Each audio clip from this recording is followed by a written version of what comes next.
Hello everyone, welcome to alkaline hydroxide 784. Sorry, I laughed because my clap was so weird. It didn't sound like I edited out, so you can't hear me clap. It's like the slate closing down. That same logic. Anyways, that's not important. So today in the mathematics series, we'll be doing sampling. Yeah. This is the third last episode from the math series. Okay, maybe not necessarily third last, but because after the third last thing that we're covering for the syllabus, after that we'll probably go to the exam related, like how you prepare for exam and stuff like that. Okay, so in the previous episode we covered normal distribution, right? So sampling is, how you use normal distribution on an actual bunch of data, in a way. So normal distribution is what you see in a somewhat ideal situation, like you imagine all of your data following this nice curve. So how do you apply real life data, which, let's just face it, they never really follow the nice curve that you want, unless you fake your results in your physics experiment or something. Yeah, unless you do that, you won't really get super nice results. So yeah, and how do you fit that into a normal distribution?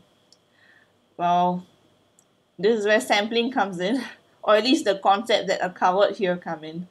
So for sampling, you're imagining it in terms of samples. In other words, sets of data that you take from the overall data set.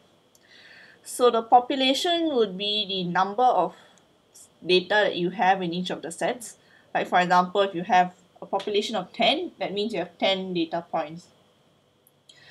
And so in that sample of 10 data points, you can then get certain information out of it, and you can get many of such 10 data points to eventually get your somewhat normal distribution. And we'll find out how it works today. Okay, so before that, let's first talk about how the samples work.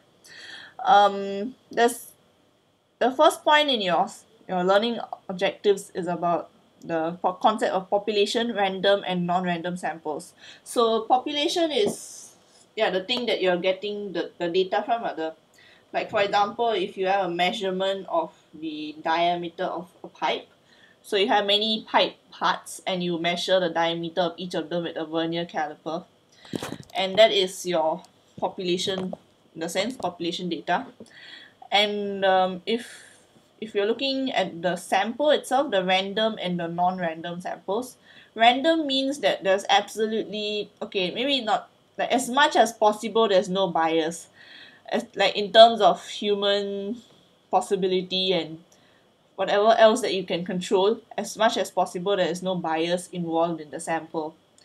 So for example, it's just you set your machine to produce the pipe parts at about to the best of its ability 0.5 centimeter diameter or something. So that is as random as, so any variation is random in a sense, unless your machine is malfunctioning. Then, like if your machine is working properly, then the variation that you get is random in a sense.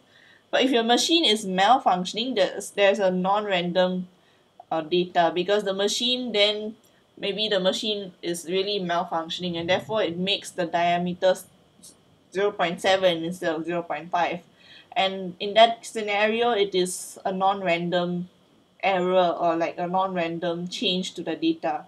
So this is a non-random sample. Or if for example you get a bunch of, you give a bunch of people a test or something, and you have a bias for one of them, then it won't be random anymore because you're being biased towards a certain person. But I think that is a bit more harder to really define whether it's truly random or not. It's not really that random because it doesn't affect it. So let's not go there. Let's just stick to things that are like measurements of things, which are easier to tell if they're random or not. Okay, so after we get our sample of data, what we do with it? Well, we get the mean, the average of the data. So in this scenario, each of the data points would be what x is. So like for example, you have like a bunch of data points, then for example one of them is 6. So x for that thing is 6. So you want to see how many, you can technically see if there's a normal distribution among these points. But in sampling, we don't look at x itself, we instead look at the sample mean, which is x bar. So it's like an x with a line on top of it. So how do you calculate x bar? Obviously, just find the average of the values in your data set.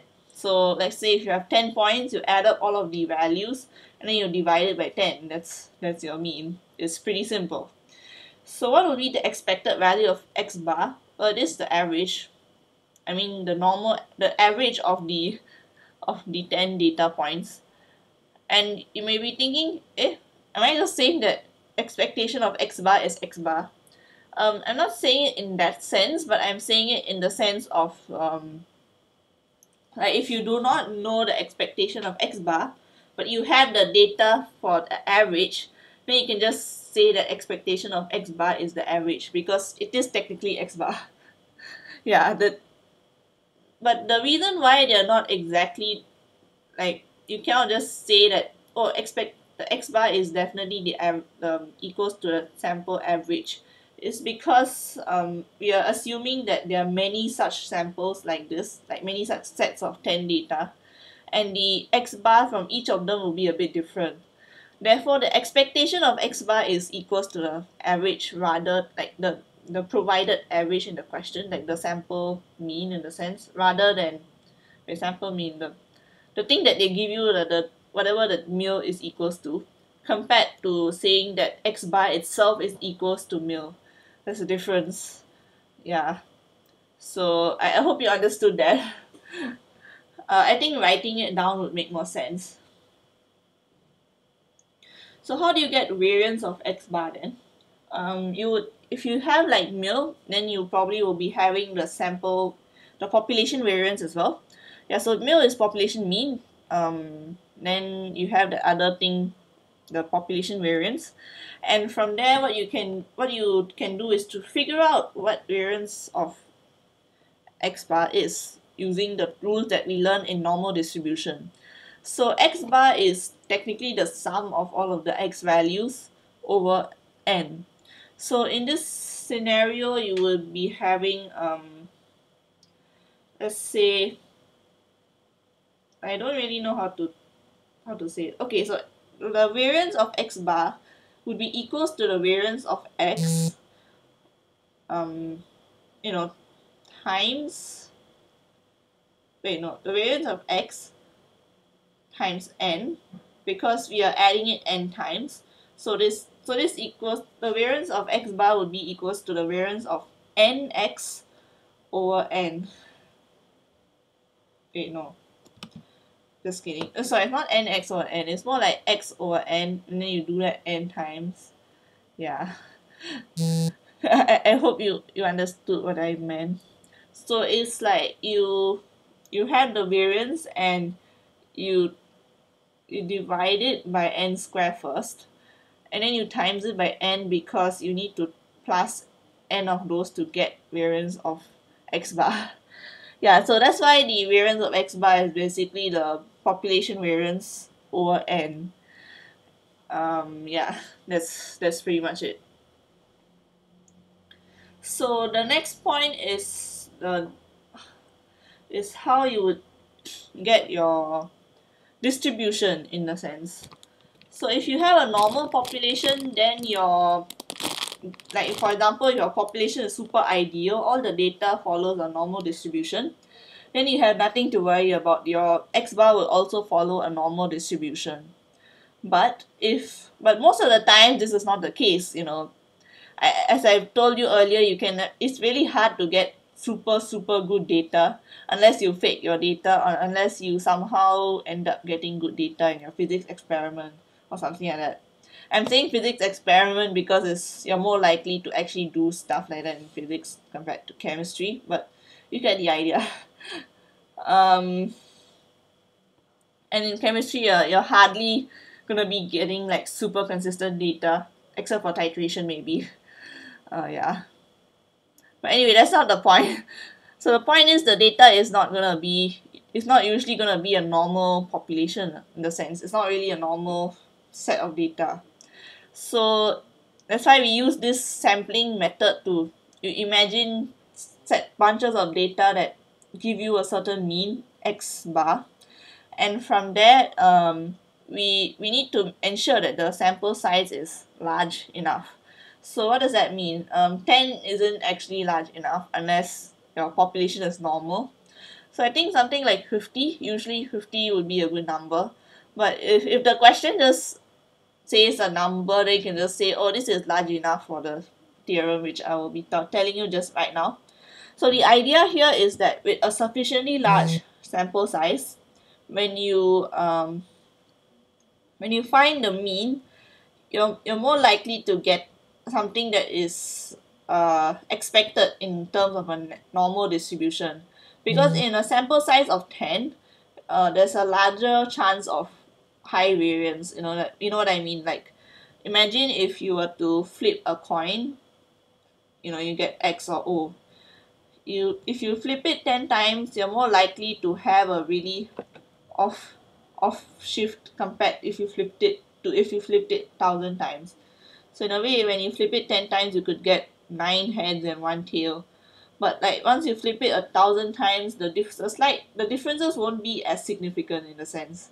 Yeah, between the heads and the tails, it'll be closer to the 50% compared to the 10 usually. Like that's what you expect.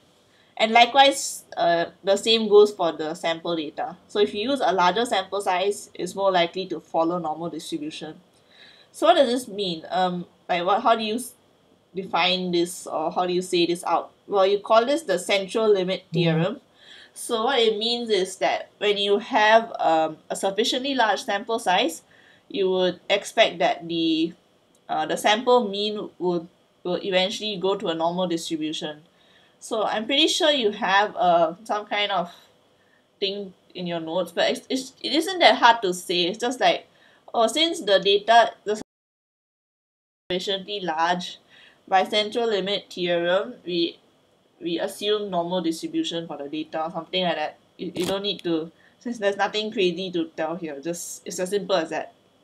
So just use that when you need to tackle a native population or something that's not really normal distribution, but you still need to make it into a normal distribution. Then just use this theorem, just write it down before you start doing your thing.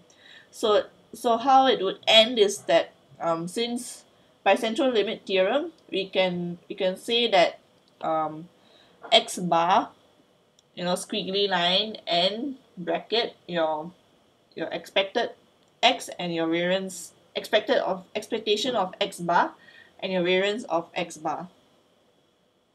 Yeah. So you use that when you're doing your questions, you're giving your answers.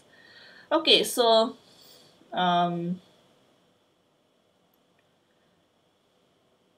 yeah, so now we talked about how you get it from data of expectation of x or variance of x. Like, oh, I should have just said that in the beginning. Like, expectation of x bar would be equals to expectation of x. Variance of x bar would be variance of x over n. Okay, so if we move, but now if we get data that is like the raw data, how do you get unbiased estimates of the mean and variance? So instead of a pre-existing self-information about x itself, you instead just have like a bunch of data and the raw data that you can get from there. Then from there you can estimate or guess, like give a very good guess of what the expectation of x bar is and the variance of x bar. So the usually what you will get is either a table. Pretty annoying, so they won't give you a table because you have to add up everything in. That's just annoying to do. So instead they will try to give you stuff like the sum of all of the x values, or the sum of the square of the x values. And likewise, if they want to make it harder, instead of giving you the sum of x or sum of x squared, they'll give you the sum of x minus a, or sum of x minus a whole thing squared. So in this scenario, how do you find the variance and the mean in the sense? So for the mean, it's very simple. Just take your sum of x and then divide it by n. It's pretty simple, right? So yeah, that's how you do the mean. For the variance, you will take the sum of x squared and you divide it by n, and then you plus x times wait, what am I doing? Okay, sorry. sorry. So x squared minus sorry. Okay, so to get the variance, right, you get the sum of x squared and then you minus the mean from it. That's pretty much it, I think. Right, the sum of x squared, then you minus the mean, and after you do that, you divide it by n minus 1. That's how you get the variance of the unbiased estimate of the variance. So when you get data that is instead the sum of x minus a and the sum of x minus a whole thing squared, you can like to find the mean and the variance, you can just instead of for the mean, you can just first do it as normal and then you add a at the end. Like you can put sum of x minus a over n, then you just add a to that answer to get the mean, the actual mean of x. And for the variance, you don't need to change any of the summations, and you just follow the same formula, because as we know that the a doesn't really change the variance per se, so you won't have a different variance because of the a. Yeah, it only affects the mean in the sense. Like if you didn't see the previous episode, what I mean is, if you imagine the variance is like the distribution of the data, like how spread out they are. So if all of the data were increased by 1, there wouldn't be a change in the spread outness of the data. It will just be like the graph was translated by 1 to the right. So it wouldn't make a big difference, you know what I mean? Yeah, it won't make any difference to variance. It only makes a difference to the mean. So the mean is increased by 1, and in this case the variance is the same. So you can just use the x minus a and x minus a squared stuff to calculate the variance directly. So I hope I was clear enough. I think stats is, it's generally less confusing. Okay, I mean, it's generally more straightforward than pure maths for some people. Some people prefer to do stats because once you have the method, you can't really go wrong. You just do the method, just make sure you do it correctly, and then you go. You don't have to think about which method to use because it's pretty obvious. So if you like that, then good for you, I guess. I hope you found this episode useful. If you did, please press the like button and subscribe. If you have any questions, please leave them in the comments below or ask me in Reddit at alkaline hydroxide. And with that, I would like to say thank you and bye.